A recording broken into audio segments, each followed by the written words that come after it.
أشهد أن لا إله إلا الله وحده لا شريك له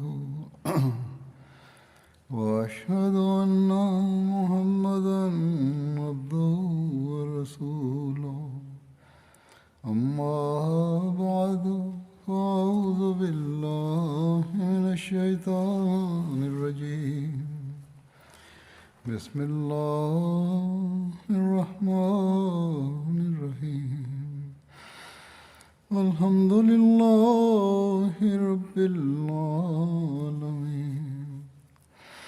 الرحمن الرحيم مالك يوم الدين إياك نعبد وإياك نستعين اهدنا الصراط المستقيم صراط الذين أنعمت عليهم غير المغضوب عليهم ولا الضالين.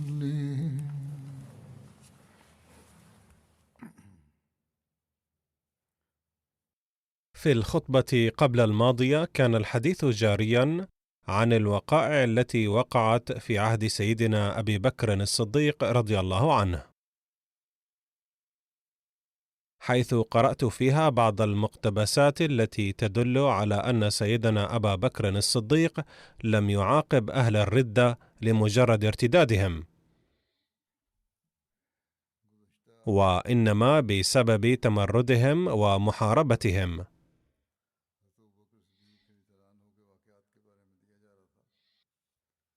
وقد عد سيدنا المسيح الموعود عليه الصلاة والسلام الحكم العدل في هذا العصر أيضا الردة الحاصلة في عهد خلافة سيدنا أبي بكر الصديق بغيا وتمردا،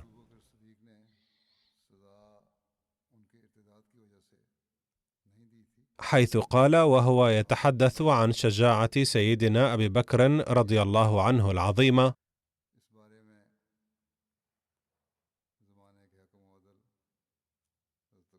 كان وقت خلافته وقت الخوف والمصائب كما لا يخفى على أهل التحقيق،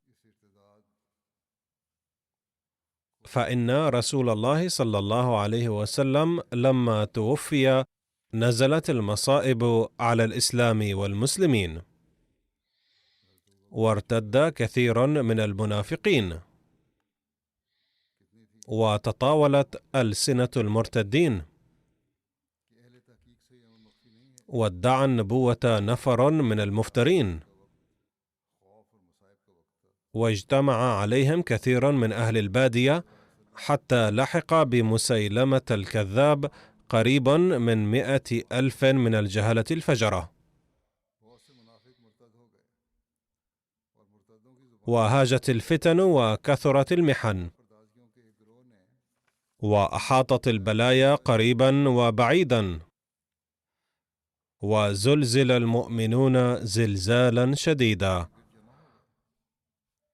هنالك ابتليت كل نفس من الناس، وظهرت حالات مخوفة مدهشة الحواس،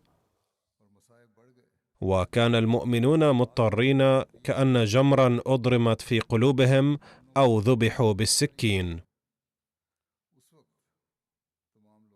وكانوا يبكون تارة من فراق خير البرية صلى الله عليه وسلم، وأخرى من فتن ظهرت كالنيران المحرقة،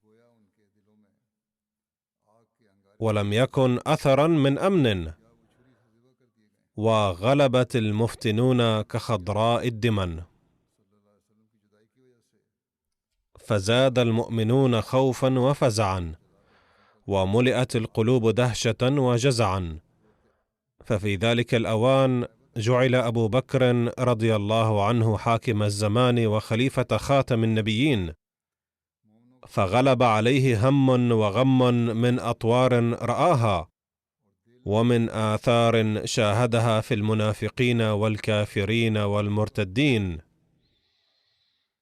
وكان يبكي كمرابيع الربيع وتجري عبراته كالينابيع، ويسأل الله خير الإسلام والمسلمين. وعن عائشة رضي الله عنها قالت: لما جعل أبي خليفة وفوض الله إليه الإمارة، فرأى بمجرد الاستخلاف تموج الفتن من كل الأطراف، ومور المتنبئين الكاذبين، وبغاوة المرتدين المنافقين، فصبت عليه مصائب لو صبت على الجبال لانهدت، وسقطت وانكسرت في الحال، ولكنه أعطي صبرا كالمرسلين. يقول المسيح الموعود عليه السلام: حتى جاء نصر الله وقتل المتنبئون وأهلك المرتدون وأزيل الفتن ودفع المحن وقضي الأمر واستقام أمر الخلافة، ونجى الله المؤمنين من الآفة، وبدل من بعد خوفهم أمنا، ومكن لهم دينهم، وأقام على الحق زمنا، وسود وجوه المفسدين، وأنجز وعده، ونصر عبده الصديق، وأباد الطواغيت والغرانيق، وألقى الرعب في قلوب الكفار، فانهزموا ورجعوا وتابوا. وكان هذا وعد من الله القهار، وهو أصدق الصادقين. يقول عليه السلام: فانظر كيف تم وعد الخلافة مع جميع لوازمه وإماراته في الصديق، وأدعو الله أن يشرح صدرك لهذا التحقيق.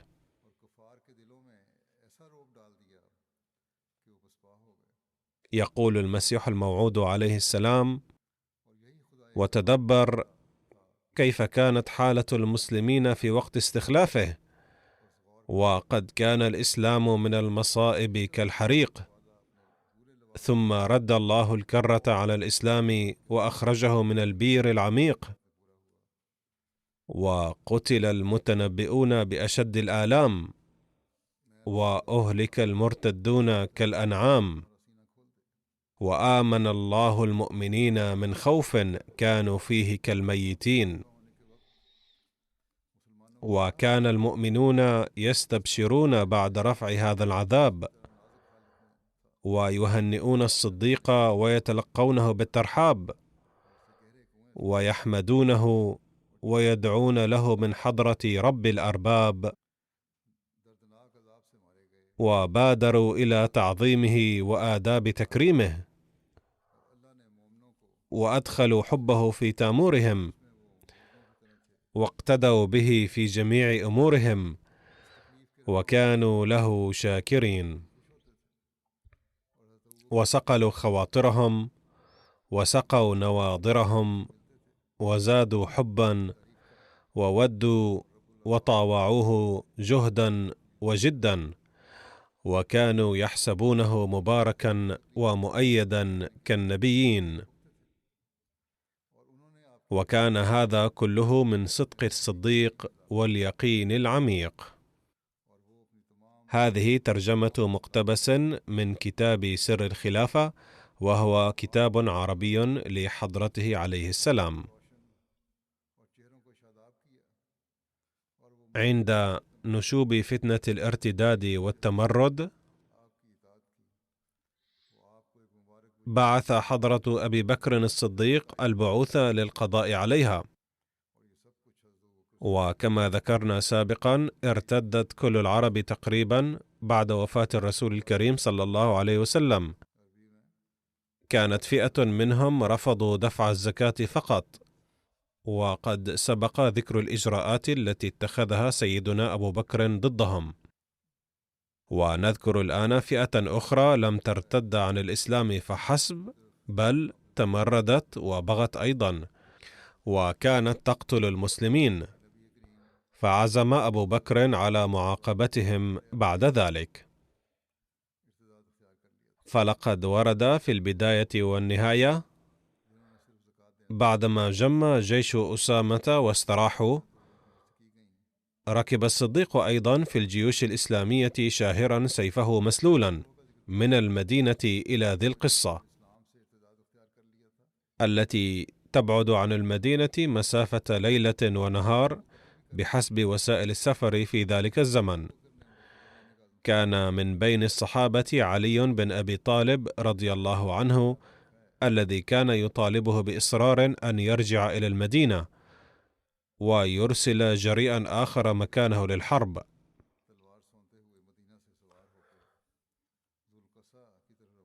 قالت عائشة رضي الله عنها: لما برز أبو بكر إلى القصة واستوى على راحلته، أخذ علي بن أبي طالب بزمامها وقال: إلى أين يا خليفة رسول الله صلى الله عليه وسلم؟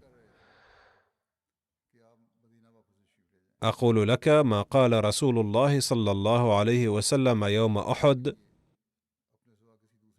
لما سيفك ولا تفجعنا بنفسك وارجع إلى المدينة، فوالله لئن فجعنا بك لا يكون للإسلام نظام أبدا. فرجع أبو بكر رضي الله عنه وأرسل الجيش.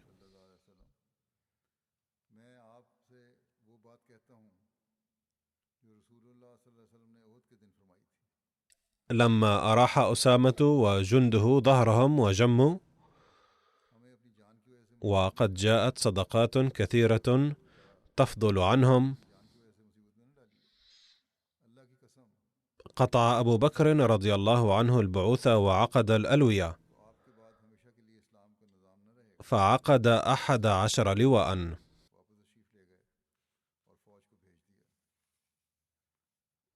عقد لخالد بن الوليد وأمره بطليحة بن خويلد، فإذا فرغ سار إلى مالك بن نويرة بالبطاح إن أقام له. كان جميع هؤلاء مرتدين ومحاربين، والبطاح ينبوع في منطقة بني الأسد. وعقد لواء لعكرمة ابن أبي جهل وأمره بمسيلمة.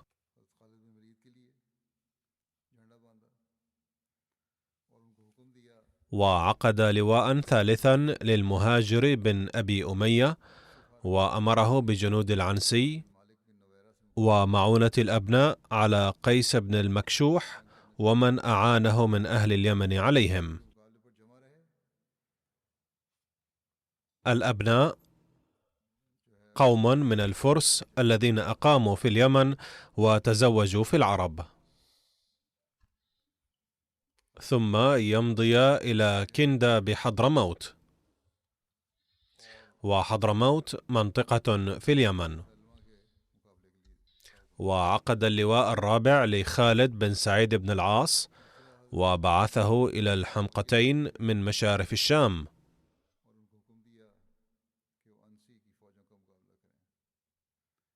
والخامسة لعمرو بن العاص إلى جماع قضاعة ووديعة والحارث.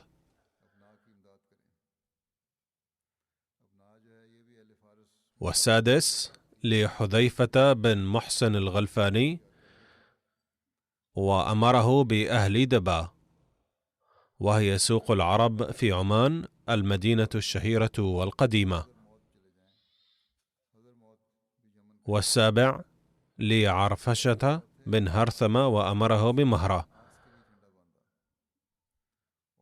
مهرة اسم لمنطقة في اليمن.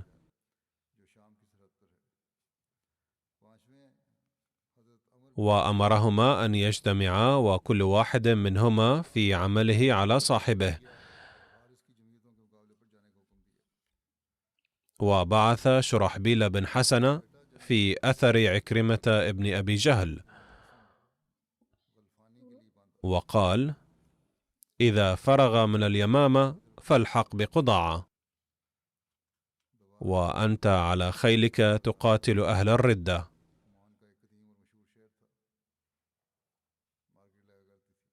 وعقد اللواء التاسع لطريفة بن حاجز وأمره ببني سليم ومن معهم من هوازان. والعاشر لسويد بن مقرن وأمره بتهامة اليمن.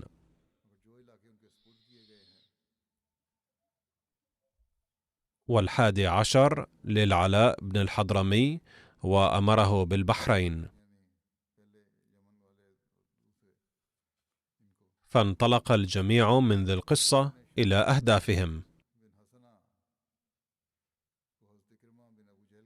وأمر أبو بكر رضي الله عنه كل أمير جند باستنفار من مر به من المسلمين التابعين من أهل القرى التي يمر بها.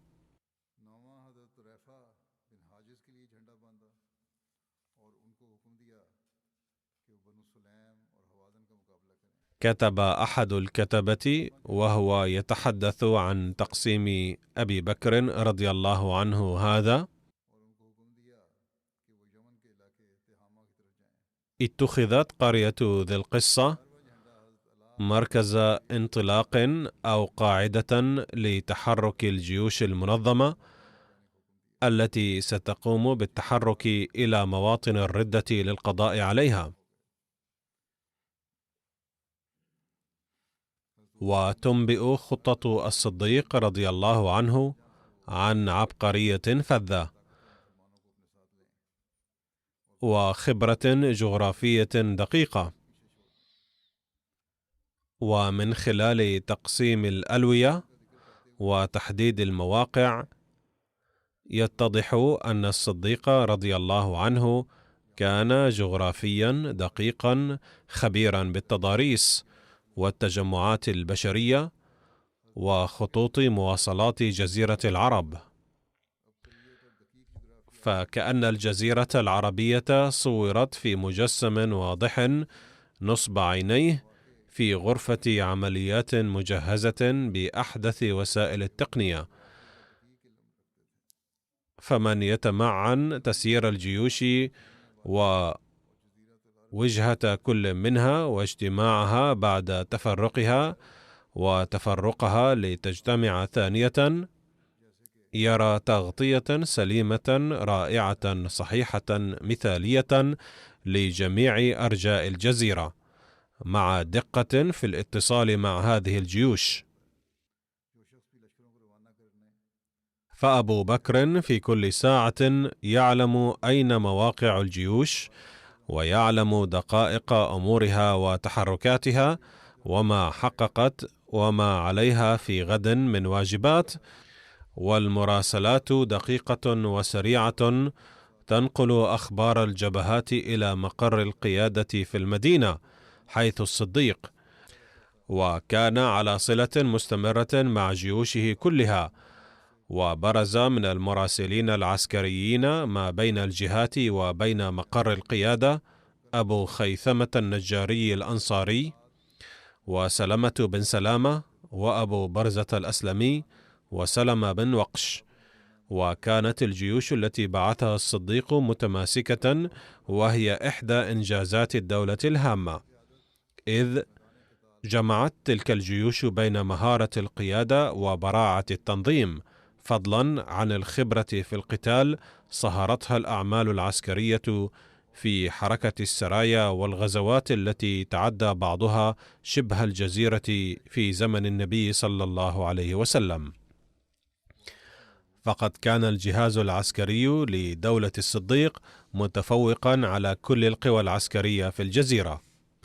وكان القائد العام لهذه الجيوش سيف الله المسلول خالد بن الوليد، صاحب العبقرية الفذة في حروب الردة والفتوحات الإسلامية.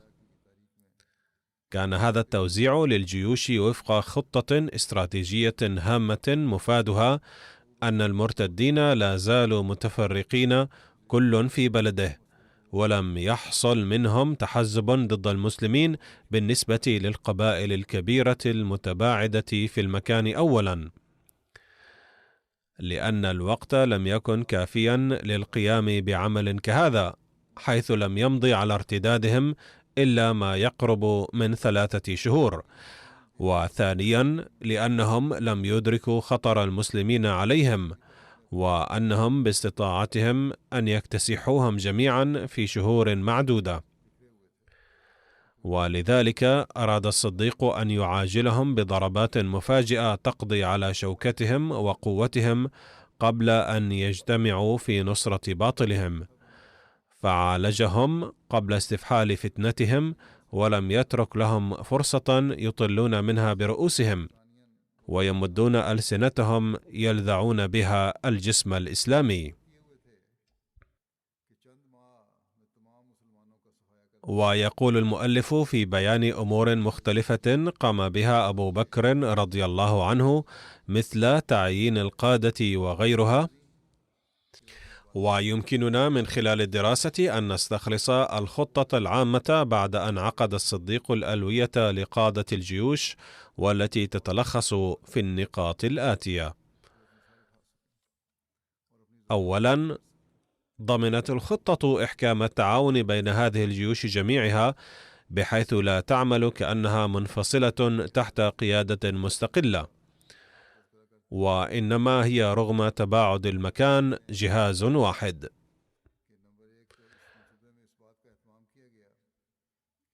وقد تلتقي أو يلتقي بعضها ببعض لتفترق، ثم تفترق لتلتقي. كان ذلك والخليفة بالمدينة يدير حركة القتال ومعاركه. ثانيا، احتفظ الصديق بقوة تحمي المدينة عاصمة الخلافة، واحتفظ بعدد من كبار الصحابة ليستشيرهم وليشاركوه في توجيه سياسة الدولة. ثالثا، أدرك الصديق أن هناك جيوشا من المسلمين داخل المناطق التي شملتها حركة العصيان والردة، وقد حرص على هؤلاء المسلمين من أن يتعرضوا لنقمة المشركين، ولذلك فإنه أمر قادته باستنفار من يمرون بهم من أهل القوة من المسلمين من جهة، وبضرورة تخلف بعضهم لمنع بلادهم وحمايتها من جهة أخرى.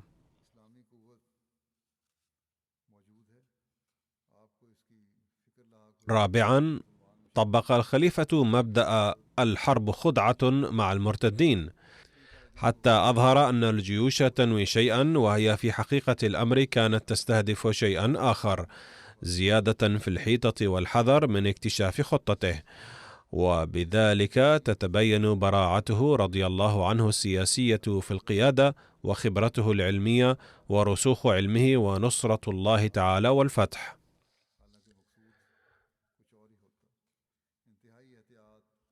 وبهذه المناسبة كتب سيدنا أبو بكر رضي الله عنه أمرين: أمرا موجها إلى قبائل العرب، وأمرا لإرشاد قادة الجيش. ويقول أحد المؤلفين بهذا الشأن: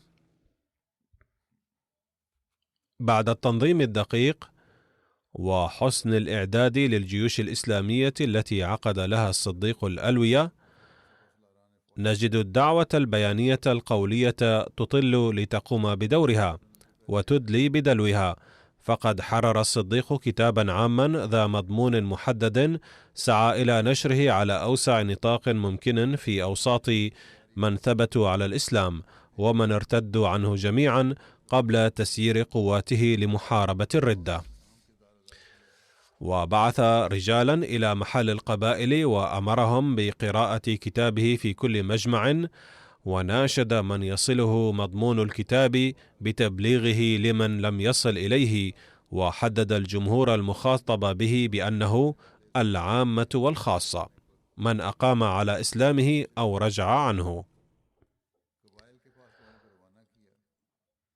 لقد أورد الطبري رسالة أبي بكر رضي الله عنه الموجهة إلى قبائل العرب بتفاصيل أكثر من غيره، وقد ذكر سيدنا المسيح الموعود عليه السلام أيضا هذه الرسالة في كتابه سر الخلافة، فقال: ولنكتب هنا كتابا كتبه الصديق إلى قبائل العرب المرتدة، ليزيد المطلعون عليه إيمانا وبصيرة بصلابة الصديق في ترويج شعائر الله والذب عن جميع ما سنه رسول الله صلى الله عليه وسلم. ثم نقل عليه السلام تلك الرسالة وهي كما يلي: بسم الله الرحمن الرحيم. من أبي بكر خليفة رسول الله صلى الله عليه وسلم إلى من بلغه كتابي هذا من عامة وخاصة أقام على إسلامه أو رجع عنه، سلام على من اتبع الهدى ولم يرجع بعد الهدى إلى الضلالة والعمى. فإني أحمد إليكم الله الذي لا إله إلا هو، وأشهد أن لا إله إلا الله وحده لا شريك له، وأن محمدا عبده ورسوله، نقر بما جاء به ونكفر من أبى ونجاهده. أما بعد، فإن الله تعالى أرسل محمدا بالحق من عنده إلى خلقه بشيرا ونذيرا وداعيا إلى الله بإذنه وسراجا منيرا، لينذر من كان حيا ويحق القول على الكافرين. فهدى الله بالحق من أجاب إليه، وضرب رسول الله صلى الله عليه وسلم من أدبر عنه، حتى صار إلى الإسلام طوعا وكرها. ثم توفي رسول الله صلى الله عليه وسلم وقد نفذ لأمر الله ونصح لأمته وقضى الذي كان عليه، وكان الله قد بين له ذلك ولأهل الإسلام في الكتاب الذي أنزل، فقال: إنك ميت وإنهم ميتون.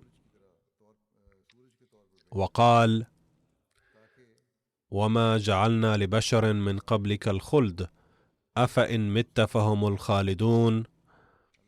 وقال للمؤمنين: وما محمد إلا رسول قد خلت من قبله الرسل أفإن مات أو قتل انقلبتم على أعقابكم ومن ينقلب على عقبيه فلن يضر الله شيئا وسيجزي الله الشاكرين. فمن كان إنما يعبد محمدا فإن محمدا قد مات،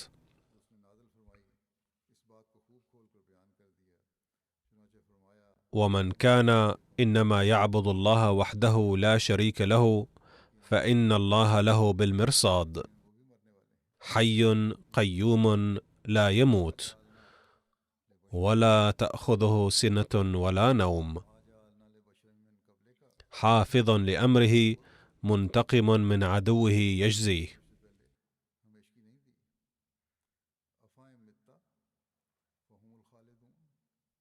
وإني أوصيكم بتقوى الله وحظكم ونصيبكم من الله وما جاءكم به نبيكم صلى الله عليه وسلم، وأن تهتدوا بهداه، وأن تعتصموا بدين الله،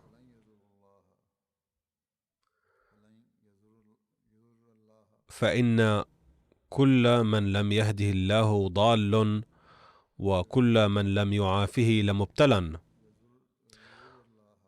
وكل من لم يعنه مخذول. فمن هداه الله كان مهتديا، ومن أضله كان ضالا. قال الله تعالى: من يهدي الله فهو المهتد، ومن يضلل فلن تجد له وليا مرشدا. ولم يقبل منه في الدنيا عمل حتى يقر به، ولم يقبل منه في الآخرة صرف ولا عدل.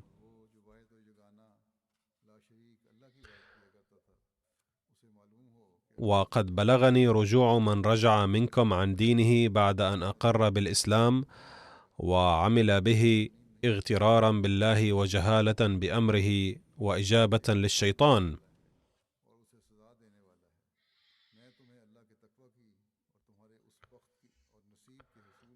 قال الله تعالى: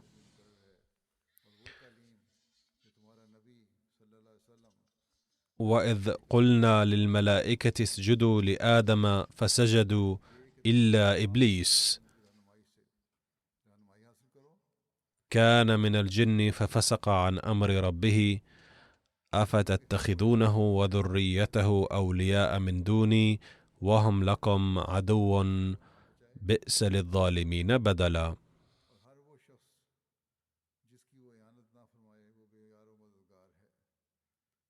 وقال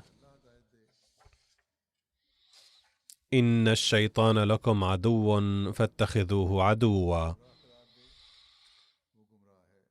إنما يدعو حزبه ليكونوا من أصحاب السعير. وإني بعثت إليكم فلانا من المهاجرين والأنصار والتابعين بإحسان وأمرته ألا يقاتل أحدا ولا يقتله حتى يدعوه إلى داعية الله، فمن استجاب له وأقر وكف وعمل صالحا قبل منه وأعانه عليه،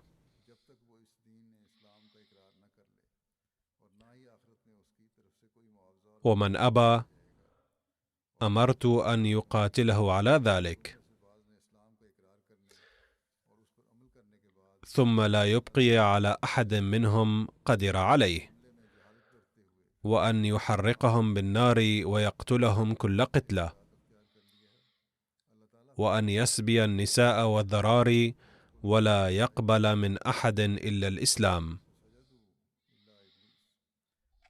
فمن اتبعه فهو خير له، ومن تركه فلن يعجز الله.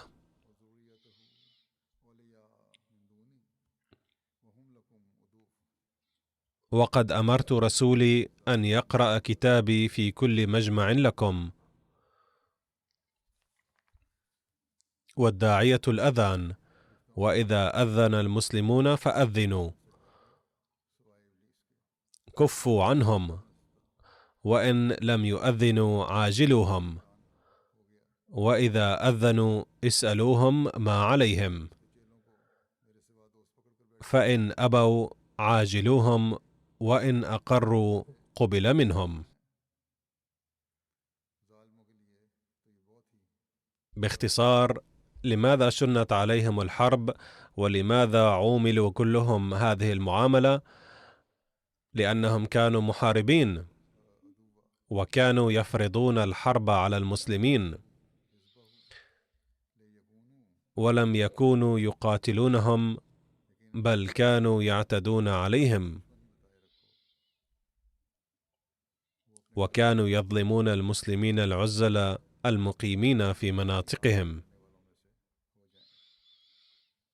الرسالة الثانية التي أرسلها سيدنا أبو بكر رضي الله عنه إلى قادة الجيش كلهم الذين كان عددهم 11 قائدا وقد مر ذكرهم هي: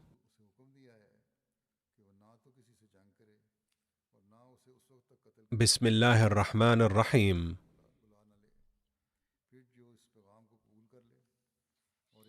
هذا عهد من أبي بكر خليفة رسول الله صلى الله عليه وسلم لفلان حين بعثه في من بعثه لقتال من رجع عن الإسلام، وكتب على الرسالة اسم القائد،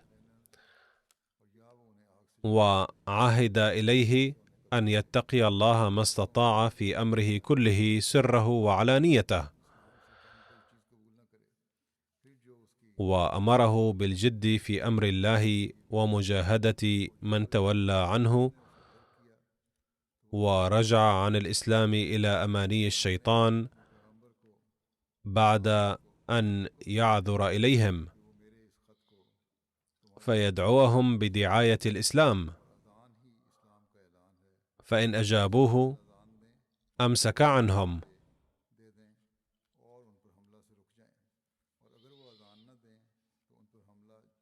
وإن لم يجيبوه شن غارته عليهم حتى يقروا له،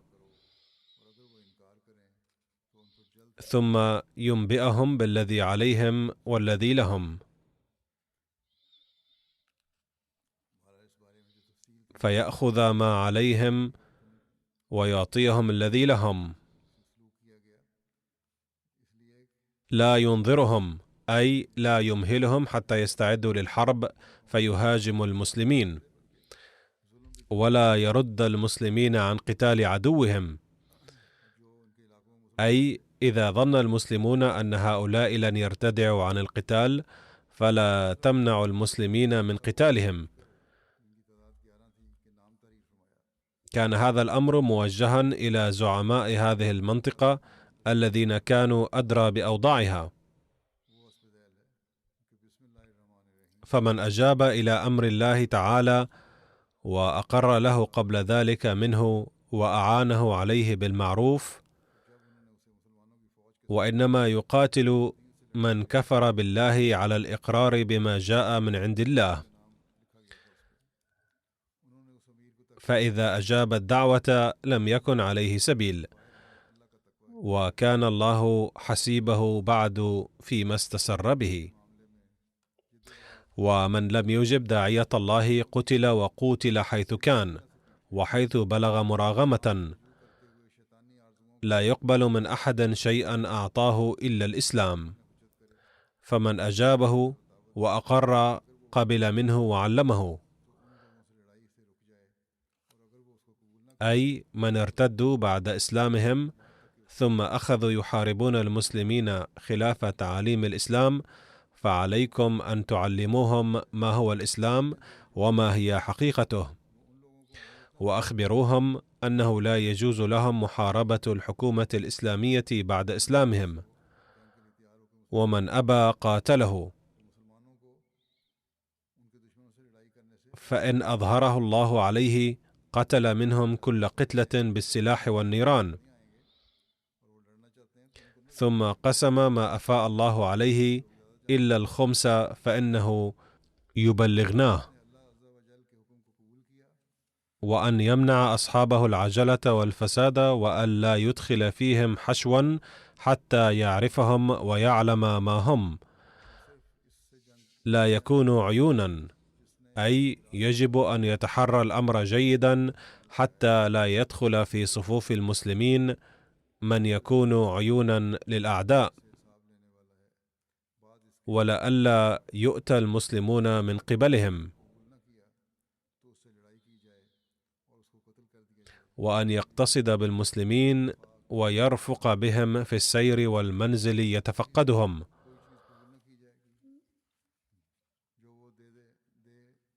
ولا يعجل بعضهم عن بعض، ويستوصي بالمسلمين في حسن الصحبة ولين القول.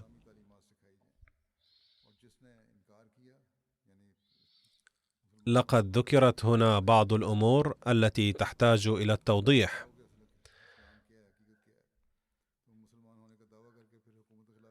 إلا أنه لم يرد هنا توضيحها، مما قد يؤدي إلى نشوء فكرة خاطئة عن الإسلام. لقد شرحت في خطبة ماضية أن هؤلاء المرتدين كانوا محاربين كلهم، فلم يحاربوا فحسب، بل ظلموا المسلمين القاطنين في مناطقهم، فقتلوهم وحرقوا عليهم بيوتهم. فقال عنهم أبو بكر رضي الله عنه بأنه سينتقم منهم حتما، وسيعاقبهم بالطريقة نفسها، كما يتضح من هذه الرسالة التي نقلها المسيح الموعود عليه السلام أيضا، لأنه موافق لقوله تعالى الوارد في القرآن الكريم: جزاء سيئة سيئة مثلها.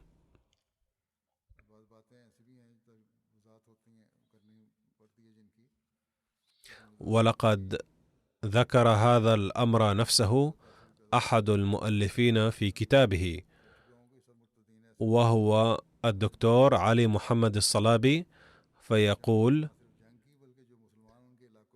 عن تحريق المرتدين البغاة أنه لا يجوز معاقبة أحد بتحريقه بالنار، لقول النبي صلى الله عليه وسلم: إن النار لا يعذب بها إلا الله.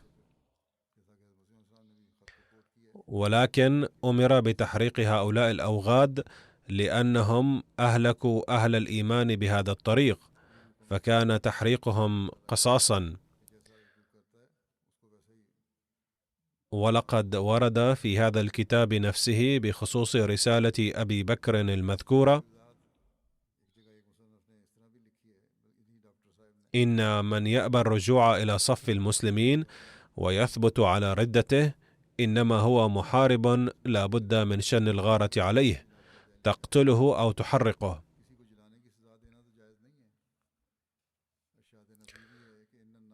لقد قال الله تعالى في القرآن الكريم أيضا: فمن اعتدى عليكم فاعتدوا عليه بمثل ما اعتدى عليكم. وإن هؤلاء البغاة كما ذكرت في خطبة ماضية والآن أيضا ارتكبوا جريمة تحريق المسلمين وقتلهم بأشنع الطرق، فقد حرقوهم بالنار وحرقوا بيوتهم وأهلهم وأولادهم ومثلوهم. فقد أمر أبو بكر الصديق رضي الله عنه بقتل من اشترك في هذه الجريمة بالطريقة نفسها وبمعاملتهم كما عاملوا به المسلمين.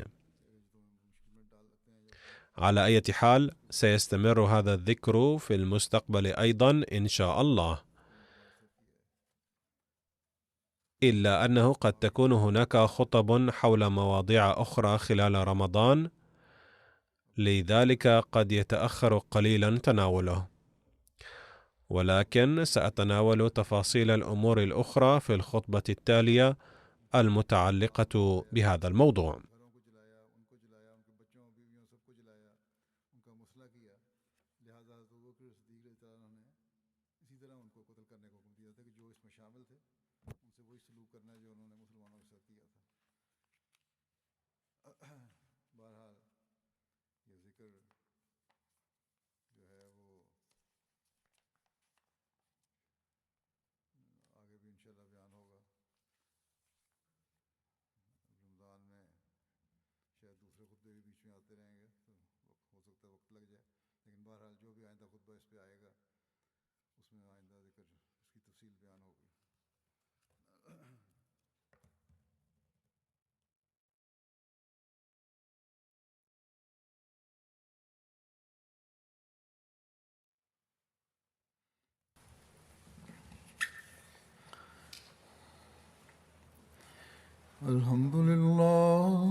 الحمد لله نحمده ونستعينه ونستغفره ونؤمن به ونتوكل عليه ونعوذ بالله من شرور أنفسنا ومن سيئات أعمالنا. من يهده الله فلا مضل له ومن يضلل فلا هادي له، ونشهد أن لا إله إلا الله ونشهد أن محمدا عبده ورسوله. عباد الله رحمكم الله، إن الله يأمر بالعدل والإحسان وإيتاء ذي القربى وينهى عن الفحشاء والمنكر والبغي يعظكم لعلكم تذكرون. اذكروا الله يذكركم وادعوه يستجب لكم ولذكر الله أكبر.